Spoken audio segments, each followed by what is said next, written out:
দেখলাম এটা আমি তো একটা প্রতিশ্রুতি দিয়েছিলাম যে এই হাসপাতাল থেকে যাতে কিছু হলেই অন্য জায়গায় যেতে না হয়, সেই প্রতিশ্রুতিতে আমি প্রতিশ্রুতিবদ্ধ।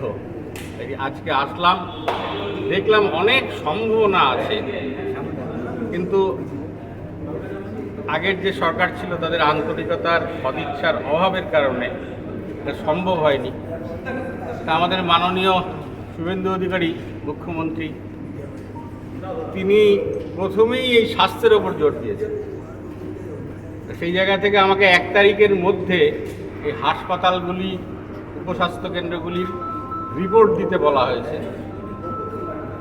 তা আমি সেই জন্যই আশা, গতকাল আমি মহেশগঞ্জ উপস্বাস্থ্য কেন্দ্রে গেছিলাম, আগামী দিন বিষ্ণুপুরে যাব, এইগুলো দিয়ে রিপোর্ট দেব। এবং এইগুলি যেহেতু আমি প্রতিশ্রুতিবদ্ধ, এইগুলি আমি করবই, যে সমস্যাগুলি এইগুলি আমি সমাধান করবই, এই প্রতিশ্রুতি আপনাদেরকে দিয়ে যাচ্ছি। সারাদিন এই সেবার জন্য ছুটে বেড়াচ্ছি এবং তার ফলও পাচ্ছি। আপনারা খুব দ্রুতই, হয়তো 1 মাসের মধ্যে অনেক কিছু দেখতে পাবেন। এই হাসপাতালে কি প্রয়োজন আছে বলে মনে হচ্ছে প্রাথমিক পর্যায়ে? এখানে তো আইসিইউ করা সম্ভব, যেখানে দাঁড়িয়ে আছি এখানে তো আইসিইউ করা সম্ভব, তাহলে তো চট করে অন্য জায়গায় যেতে হয় না। এছাড়া করিডোরের প্রবলেম আছে, আমাদের স্টাফ, নার্সিং স্টাফের প্রবলেম আছে। এটা কোভিড বিল্ডিং, এটাকে কাজ করা হচ্ছে, এখানে ব্যবহার করা হচ্ছে, এটার অ্যাপ্রুভাল নেই। অ্যাপ্রুভাল হলেই স্টাফ বাড়বে, টোটাল ব্যাপারটাই রিক্রুট হবে, অ্যাপ্রুভালটা করাতে হবে।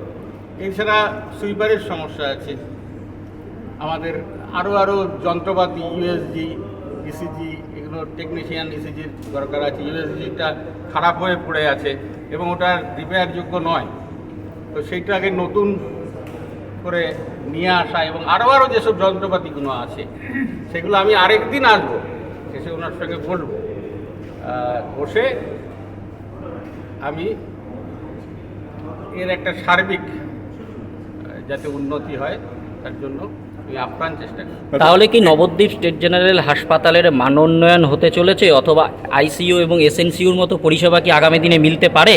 একদম, এবং সেটা খুব দ্রুত এর ব্যবস্থা আমি করব। হাসপাতালের কি ক্যাটাগরি ওয়াইজ কোনো মান উন্নয়ন হবে?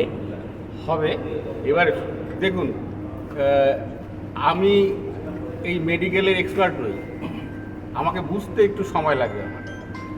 এবার সেটা আমি চেষ্টা করছি বুঝে নিতে।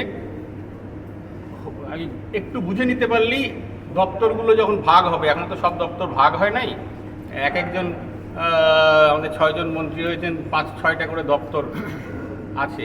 এবার সেগুলো আরও 37টা ডিস্ট্রিবিউট হবে, 37টা দপ্তর হবে। তো তখন যখন নির্দিষ্ট করে এগুলো হয়ে যাবে, তখন আমার কাজ করতে আরও বেশি সুবিধা হবে।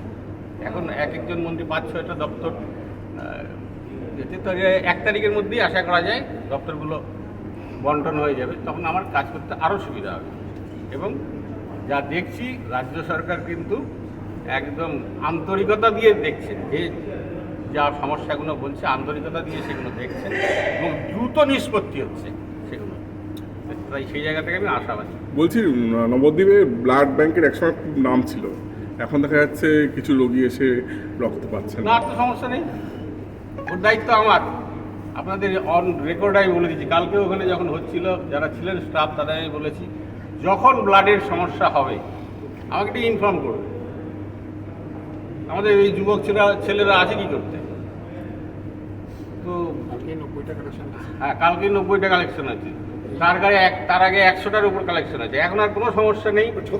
এই সপ্তাহে 12টা ক্যাম্প আছে স্যার। 12টা ক্যাম্প আছে, কাজে ওটা কোনো সমস্যাই নেই। কোনো সময় সমস্যার পরিস্থিতি তৈরি হলেই আমাকে জানালে আমি দ্রুত সেটা সমাধান। 125টা বেড কি বাড়বে আপনার উদ্যোগে?